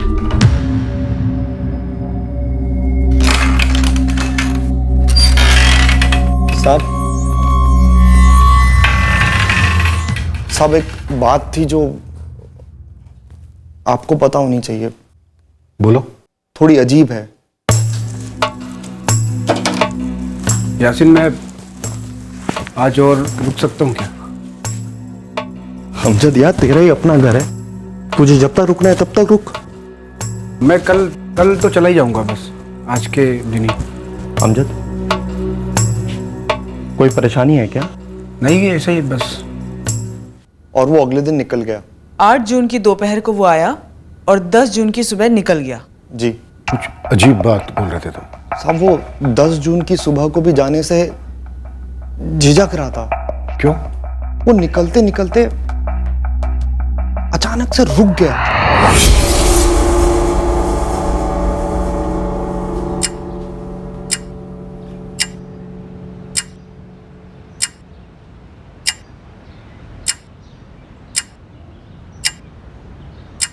ये आपकी घड़ी सही है क्या? नहीं, मेरी घड़ी में 10 बजे और इसमें 10:05। अभी देखो 10:06 हो गई। होगी 5-6 मिनट आगे। मैं एक 5 मिनट रुक के चलूं?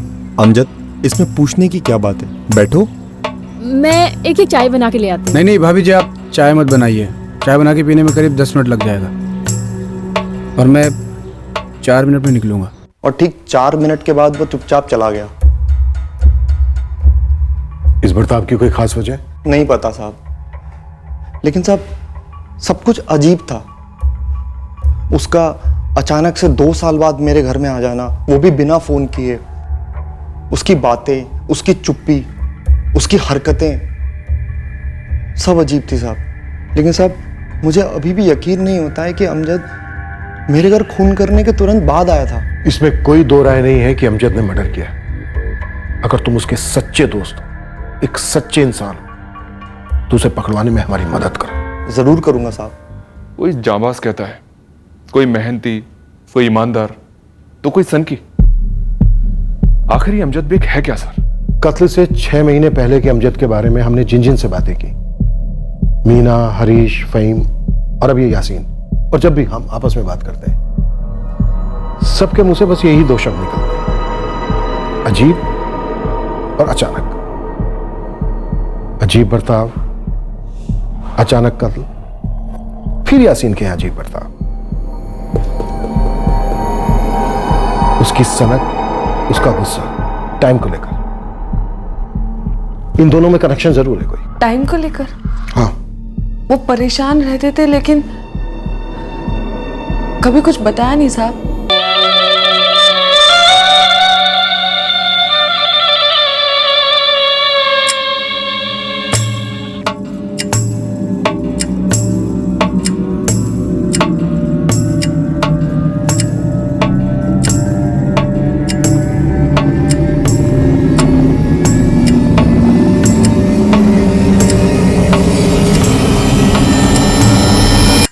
बार बार टाइम को देखते तो थे वो, बहुत परेशान रहते थे। उनका काम खराब होने लगा था। अक्सर पूरा पूरा दिन वो एक लफ्ज भी नहीं कहते थे। रात रात में उठकर ही खिड़की के पास बैठ जाते थे।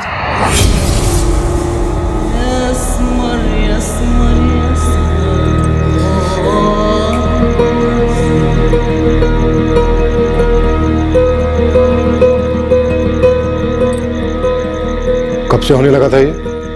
पता नहीं साहब। मीना, अमजद की दुकान पे काम करने वाले दोनों लड़के हरीश और फहीम, ये 2 बताते हैं कि अमजद खुद से अपने काम को मना करने लगा था। मुझे इसके बारे में कुछ नहीं पता। कोई बीमारी वगैरह, कोई इलाज चल रहा था क्या उसका? नहीं, मतलब उन्होंने मुझे कभी कुछ बताया नहीं साहब। जब अमजद को यह पता चला था कि उसकी पहली पत्नी हसीना ने उसके छोटे भाई जुनैद से शादी कर ली है, तब उसे सदमा लगा था। कुछ अजीब सी हरकत करने लगा था।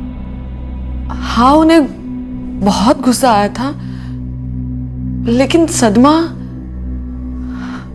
मैं नहीं कह सकती साहब। दुख तो सिर्फ इस बात का है कि मैं अमजद भाईजान को यह बात समझा ही नहीं पाया कि मुझे तुमसे प्यार तुम दोनों के तलाक के बाद हुआ, उसके पहले नहीं। क्या फर्क पड़ता है जुनैद? अमजद ने तो वैसे ही मुझे ठुकरा दिया था फोन पर। फर्क सिर्फ इसीलिए पड़ता है क्योंकि मुझे लगता है कि अमजद भाईजान ये समझते हैं कि मैंने उनके पीठ पीछे वार किया। जुनैद सही बता, मैं यहाँ मुंबई में खून पसीना एक कर रहा था, तू वहां मेरी बीवी के साथ, अपनी भाभी के साथ क्या कर रहा था? नहीं अमजद भाई, ये तो इस दुनिया का सबसे बड़ा झूठ है। अब दोनों का तलाक हुआ, उसके बाद मैंने उसकी तरफ एक औरत के नजरिए से देखा और तब जाके मुझे उससे इश्क हुआ। जुनैद, तू कॉलेज पढ़ा होगा, लेकिन बाकी लोग भी अंधे बहरे नहीं है। मुझे मालूम है उसके पहले से तुझ पे नजर थी और मेरी गैर मौजूदगी में तू भी उससे नजर मिलाता था। आपकी नजर इतनी गंदी और घटिया हो सकती है कि मैंने कभी नहीं सोचा था। खैर, आपको क्या फर्क पड़ता है कि हसीना ने किससे निकाह किया और क्यों किया?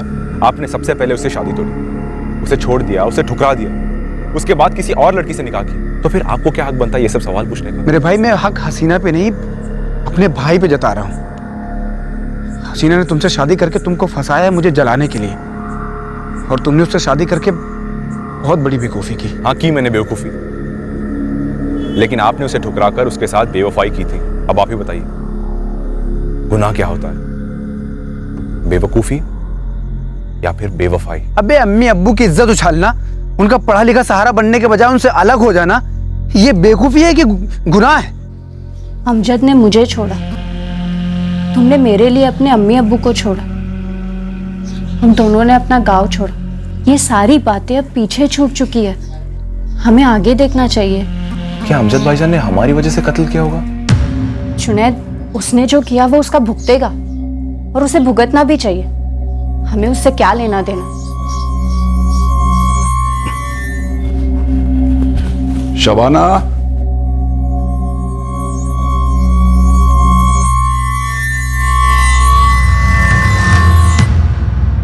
सोमापुर में अमजद का घर 24 घंटे सर्विलेंस पर है सर, लेकिन अभी तक कोई भी स्पॉटिंग नहीं हुई है। अमजद के माँ बाप के फोन रिकॉर्ड्स? उन दोनों के फोन भी सर्विलेंस पर हैं। पिछले 6 महीने में उन दोनों के फोन पर मुंबई के अलग अलग पीसीओ से कई कॉल्स गए। सर, मीना बेग के फोन पर भी मुंबई के अलग अलग पीसीओज के नंबर शो करते हैं। कहीं ऐसा तो नहीं है कि अमजद यहीं मुंबई में छिपा बैठा है हमारी नाक के नीचे, और हम उसे आजमगढ़ और जोधपुर में ढूंढ रहे हैं? सर, मुंबई में अपनी हर कोशिश आजमाई हमने। मुंबई का हर खबरी नेटवर्क इस अमजद बेग केस को अच्छी तरह से जानता है।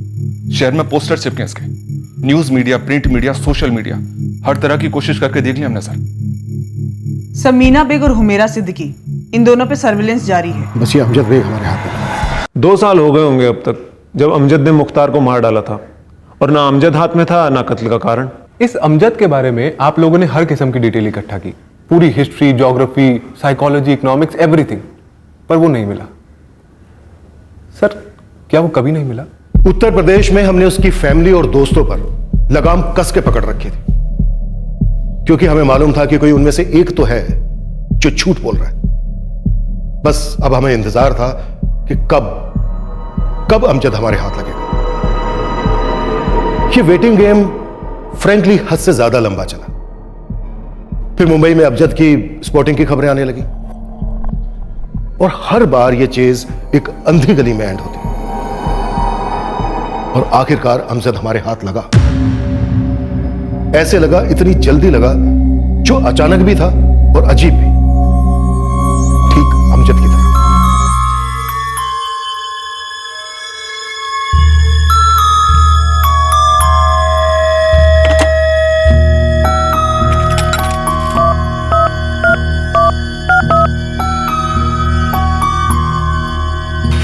सर, मलाड ईस्ट का कोई पीसीओ था?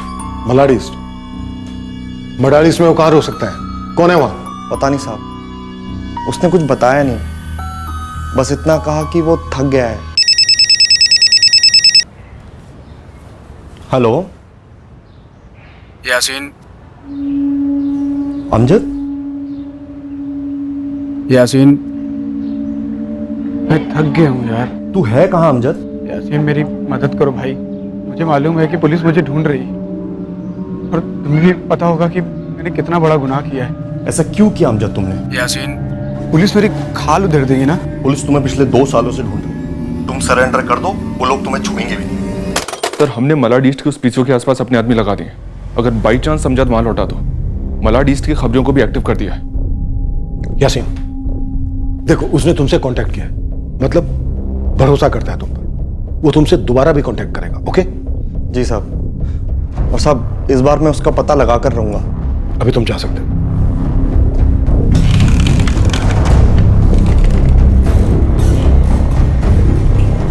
कदम, आरती, इस यासीन का फोन टैप करो। अगर ये हमारे साथ डबल गेम खेलता है तो हमें पता चलना चाहिए।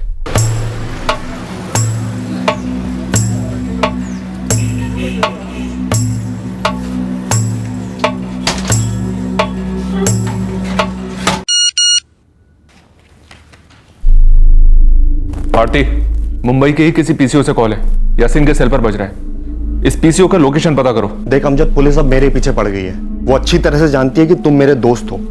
वो चाहती है कि तुम सरेंडर कर दो। यासीन, मेरी वजह से पुलिस को बहुत भागदौड़ करनी पड़ी है। सरेंडर करते बहुत मारेंगे मुझे मार नहीं खाना है यासीन। तुम सरेंडर कर दोगे, पुलिस तुम्हें छुएगी भी नहीं।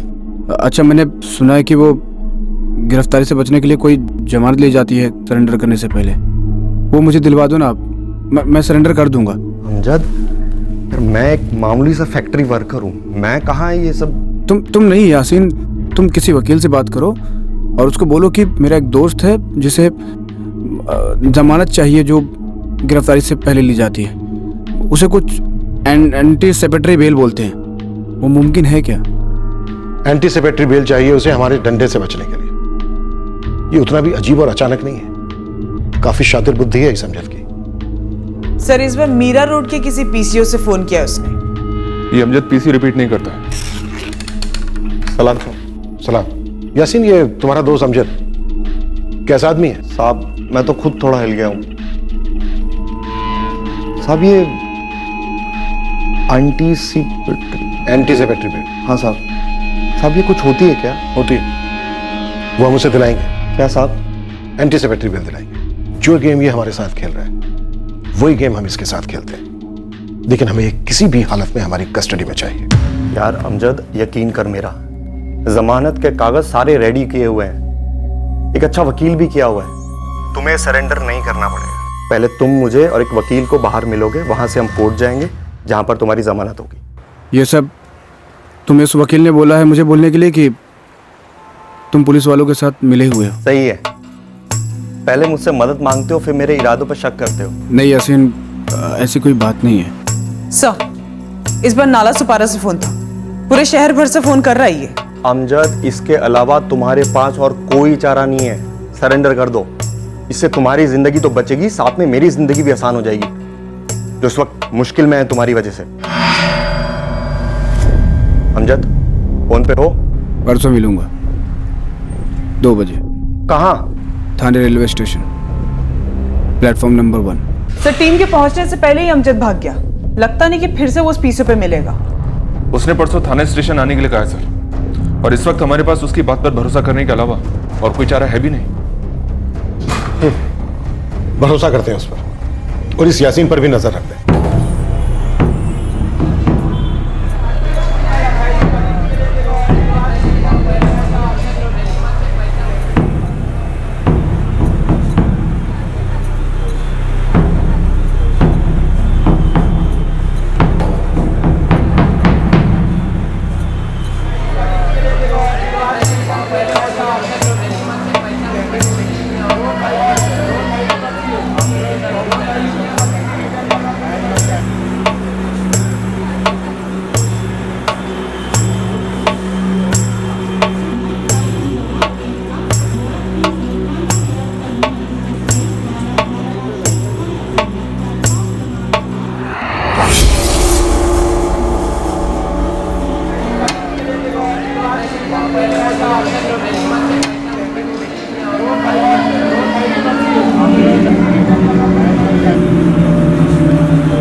पक्का तो नहीं पता सर, फोटो में ऐसा तो नहीं दिखता।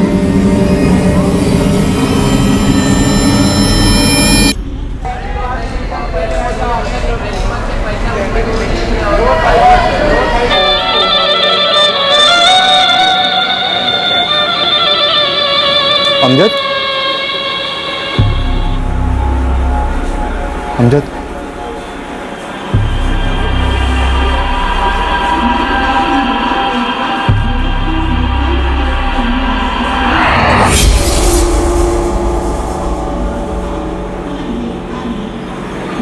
दो साल से बहुत घुमा दिया तूने अमजद बेग।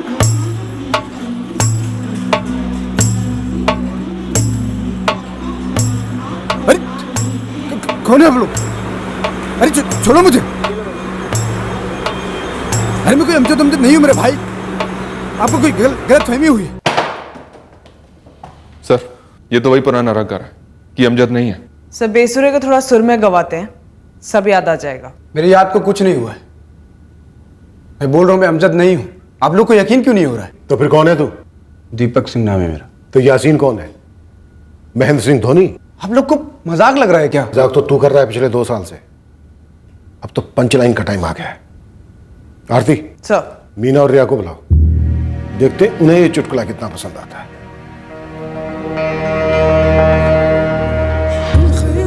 रुको। अमजद बेग, मुख्तार सिद्दीकी को क्यों मारा तूने?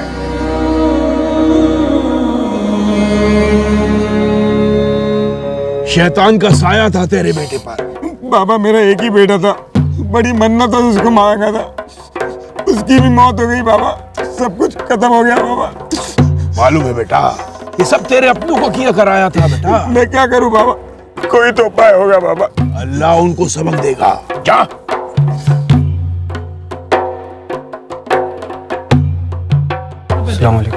वालेकुम अस्सलाम। बाबा, आपने उस आदमी से कहा कि उसके बच्चे की रूह किसी ने कब्जे में कर लिया था, इसलिए उसका इंतकाल हुआ। जमीन का मसला था उसके अपने भाई के साथ। उसके बड़े भाई ने उसके बच्चे की रूह जादू से कैद कर ली थी, ना भरने वाला घाव दे दिया बेचारे को। तो बाबा, इसे जादू टोने से किसी की रूह को कब्जे में किया जा सकता है? शैतान एक हकीकत है बेटा, शैतान हर जगह घूमता है।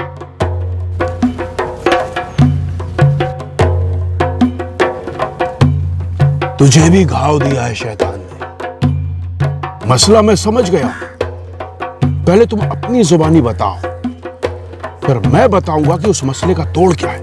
मेरी पहली बीवी है ना, उसने मेरे छोटे भाई को पता नहीं क्या खिला पिला दिया है, वो उसके लिए पागल हो गया कि निकाह कर लिया उससे। तो तुझे लगता है कि तेरी पहली बीवी हसीना ने ये तेरे छोटे भाई से निकाह तुझसे बदला लेने के लिए किया है? तू जो सोच रहा है सही सोच रहा है अमजद। तेरी पहली बीवी हसीना ने तेरे भाई को कब्जे में कर लिया है और वो तुझे बर्बाद होता देखना चाहती है। तुझे इस जाल में फंसकर किश्तों में मरने की जरूरत नहीं है, समझ रहा है ना बेटा? इस वक्त वो तुझ पर हावी है हसीना। उसने तेरे अंदर का सारा सुकून चूस लिया है। मुझे भी ऐसा ही लगता है। उसके इस टोने का तोड़ निकालना होगा, उसके सारे नापाक इरादों को रोकना होगा। कैसे बाबा? इसका इलाज क्या है? ये अपनी पहली बीवी हसीना की नाम कहानी मत सुना हमें, नहीं तो हमारे पास टाइम है और ना ही मूड। सीधा मुद्दे पे आ। मुख्तार सिद्दीकी को क्यों मारा तूने? मेरी जिंदगी के चीथड़े उड़ रहे थे सर। कुछ भी करके कैसे भी मुझे अपनी बर्बादी को रोकना था बस। 10:21 सम है या विषम है? 10:21 सम है या विषम है? विषम। और 10:20 वो सम। जब भी कोई काम करो पहले घड़ी देखो। विषम जो भी हो काम मत करो। विषम यानी कि 1, 3, 5 या 7 ये पंखे ठीक नहीं करना। हाँ 2, 4, 6 हो ठीक कर डालो। समझ रहा ना मेरी बात? जी समझने की कोशिश कर रहा हूं। विषम जो है वो बर्बादी का रास्ता है, खात्मे का। जब भी कोई काम करो अपनी नजर घड़ी पर रखो। सम हो तो काम कर लो बस। मत खोल हरीश। अमजद भाई एक बार खोल के तो देख लो ना। बोला ना हरीश, आपकी घड़ी सही है क्या? हाँ मतलब सही होनी चाहिए।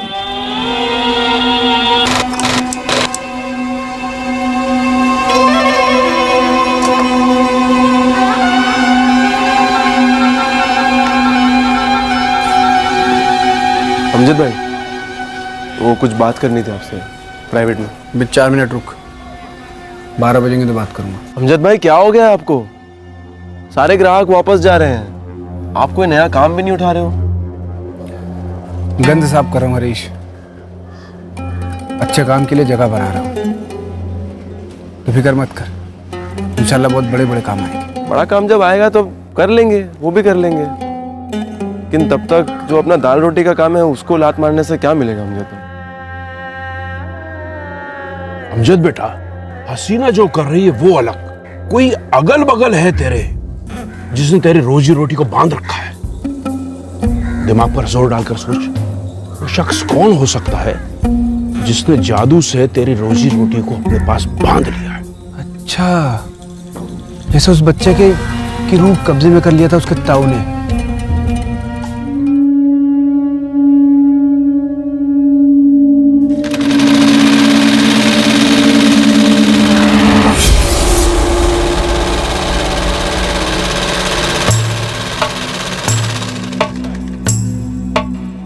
ये क्या है?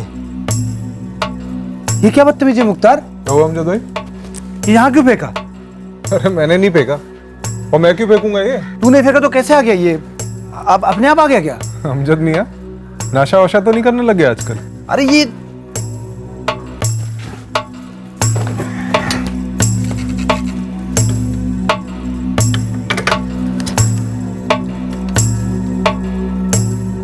हमारा यार हाथ दे। ये कोई फेंकी थोड़ी जाती है, उड़ जाती है, गिर जाती है, और रात में बंद करते समय सारा का सारा समेट लेता हूँ, एक भी धागा नहीं मिलता है। तो ये सब क्या है? देख, अपनी आंखों से देख ना। ये सुबह से लेकर शाम तक ये दुकान के दरवाजे भी पड़ा रहता है। ये मनहूसियत है। ये तेरे को एक चीज नहीं पता तो जान ले, ये सब कूड़ा करकट जहाँ होता है ना, वहाँ बरकत नहीं आती, शैतान आता है। क्या बकवास कर रहे हो? दुकान की बरकत बांध रखी, मनहूसियत फैला के। अच्छा ये शैतान है ना, ये शैतान है ना, तो मेरा धंधा क्यों अच्छा चल रहा है बता? तो आपसे इस दुकान का भाड़ा तू 5,000 देगा, वरना अपना सामान समेट और निकल यहाँ से। ये क्या जाती है? पूरे 1 साल का किराया एडवांस में दिया है मैंने, और एक भी पैसा ऊपर से नहीं दूंगा मैं। अब अगले 1 साल तक ना यहाँ से कोई सुई हटेगी ना मुख्तार। मेरी रोजी रोटी को अपने कैद में कर लिया था मुख्तार ने। कभी नींबू मिर्ची फेंकता था तो कभी कपड़ों के टुकड़े। पूरी मनहूसियत फैला के रखी थी, और वो मनहूसियत मेरे दिलो दिमाग पे हावी हो रहा था साहब। और अपनी पहली बीवी हसीना का गुस्सा तूने बेकसूर मुख्तार सिद्दीकी पर निकाल दिया। नहीं साहब, बहुत ही चालाकी से मेरे सारा काम को अपने जेब में रख रहा था।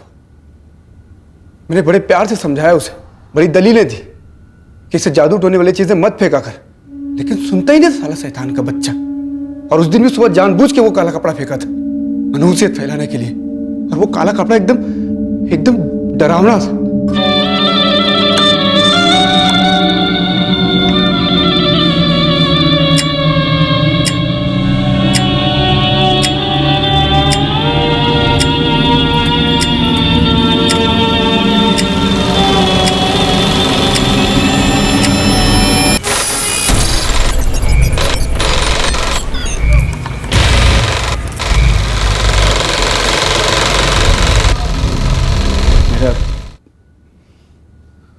सर घूम गया और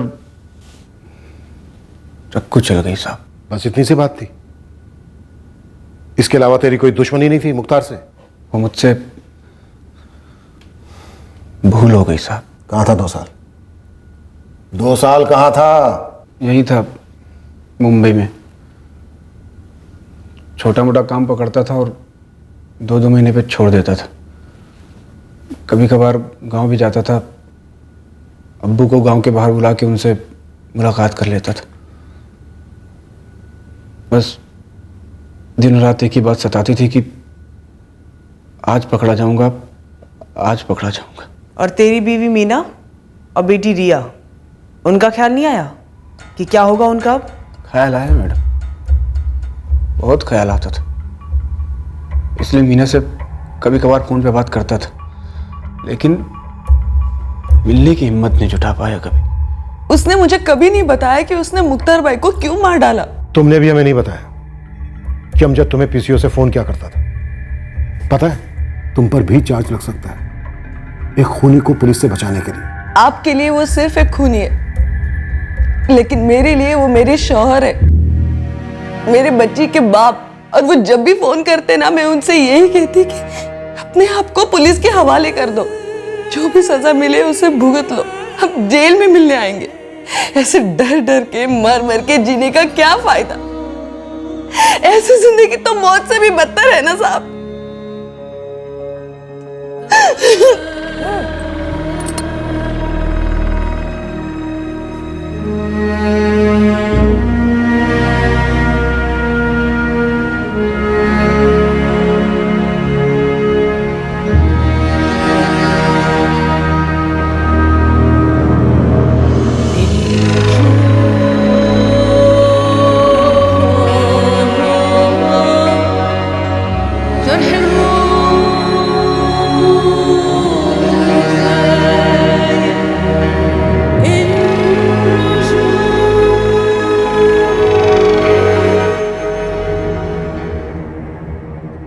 उस बाबा को हमने काफी खोजा, पर अभी तक हाथ नहीं लगा है।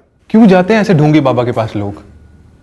एक मसले का हल निकलना तो दूर, ये लोग तो सिचुएशन को और कॉम्प्लिकेट कर देते हैं, और नतीजा एक वहम, एक डिस्टर्ब्ड माइंड में प्लांट किया गया, उसमें और आग लगाई गई, और एक बेगुनाह इंसान मुख्तार बेवजह मारा गया। इस कत्ल का कारण अगर कोई पेपर पर पुट डाउन करे तो क्या लिखे? वहम, मेंटल प्रॉब्लम, जबकि विक्टिम और अक्यूज में से किसी की भी कोई क्रिमिनल हिस्ट्री नहीं थी। दोनों ही मेहनती लोग थे और अपनी अपनी फैमिलीज के लिए बेहतर जिंदगी बना रहे थे। ये इस केस का एक दुखद पहलू तो है, पर ऐसा कोई पहली बार नहीं हुआ है। हमने कई ऐसे केसेस देखे हैं जहां पर नॉर्मल मेंटली स्टेबल लोग अपनी जिंदगी के किसी प्रेशर में आकर इन पाखंडियों के विक्टिम्स बन जाते हैं, उनके हाथों की कठपुतली बन जाते हैं। ये विक्टिम्स अपनी चेतना, अपने लॉजिक एक तरफ होने देते हैं और पूरी तरह से बेमतलब वहमों को पालते हैं इस उम्मीद में कि इससे उनके तनाव भरे मसले हल हो जाएंगे। ऐसे पाखंडियों के खिलाफ सख्त कानून तो है, पर उनके विक्टिम्स का क्या करें, जिन पर कानून की नहीं बल्कि इन अंधश्रद्धाओं की हुकूमत चलती है। इस तरह के और भी एपिसोड देखने के लिए हमारे चैनल को सब्सक्राइब करें और बेल आइकन दबाना ना भूलें।